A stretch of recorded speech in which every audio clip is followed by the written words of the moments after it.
U.S. preparing to officially designate military takeover in Niger as a coup d'état after months of delay, officials say. The U.S. State Department is preparing to officially designate the military takeover in Niger as a coup d'état as soon as next week, 3 U.S. officials told CNN, a decision which could have dramatic implications on the ability of the U.S. to work with a crucial counterterrorism partner in the region. The department is set to announce that the U.S. will be suspending certain forms of assistance to Niger as a result of the coup designation, an official and another person familiar with the discussion said.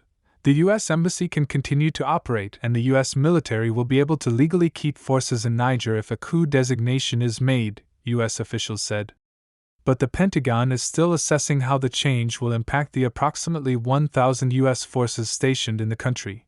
Officials said. U.S. officials said it is unlikely that U.S. forces withdraw completely, and some will probably stay in a more limited intelligence gathering role.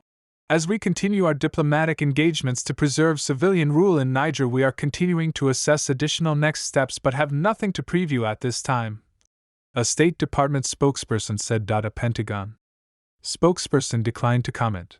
The administration could continue with life-saving and other kinds of assistance that are important for U.S. security interests, while simultaneously suspending other assistance to the government, including economic and security assistance. Those details are still being ironed out. Nigerian military leaders overthrew the democratically elected president, Mohamed Bazoum, in July. But unlike some allies, the U.S. had been reluctant to formally label the takeover as a coup, because it is a legal designation that would require the U.S. to restrict certain forms of foreign aid to Niger, most notably, security assistance funding for Nigerian forces. The coup designation could result in U.S. funding and support for the Nigerian military being cut off, which the U.S. military has sought to avoid, even as France announced last week that it was pulling all of its troops out of the country by the end of this year. The U.S. has worked to support Nigerian forces for a decade to bolster their fight against terrorists in Africa's Sahel region, and the U.S. has several bases inside Niger from where it conducts counterterrorism operations. According to the U.S. Embassy in Niamey, since 2012, the Pentagon and State Department have provided Niger more than $350 million in military assistance equipment and training programs, one of the largest security assistance and training programs in sub-Saharan Africa. But U.S. law requires that funds appropriated by Congress for training and equipping a foreign military must be restricted in the event that a duly elected country's leader has been overthrown by that country's military. There has been frustration in Congress with the administration's lack of communication with the Hill and the administration's slow decision-making process. A person familiar with the discussion said.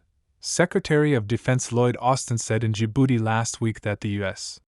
still has essentially the same footprint in Niger as it did before the takeover, and has continued conducting intelligence, surveillance, and reconnaissance missions for the purposes of protecting the U.S. forces still stationed there. But he said the U.S. has not resumed any operations with the Nigerian forces. The U.S. military mission in Niger is one of the main reasons why the U.S. held off so long on legally declaring the situation a military coup d'état, instead engaging in extensive diplomacy to try to reverse the Nigerian military takeover, officials previously told CNN. But those diplomatic efforts haven't been successful, and the military is still in power. We've come very close to say, again, that this is an attempted coup, Deputy Pentagon Press Secretary Sabrina Singh said on August 15 when asked why the U.S. had not made the legal designation. I think by all means, from State Department, from DoD, from other levels of government, we are trying to work through this in a peaceful manner. As you know, Niger is quite a critical partner to us in the region. The Secretary of State could issue a waiver to reinstate the military aid once a coup is determined, but only if he decides that it is in the national security interest of the United States and consults with Congress first, according to the Congressional Research Service. Congress for the first time last year incorporated the waiver into its 2023 omnibus spending bill. Senior Pentagon officials believe that keeping a presence in Niger is vital to efforts to tackle terrorism in the region and believe that it's feasible even amid the domestic political turmoil there.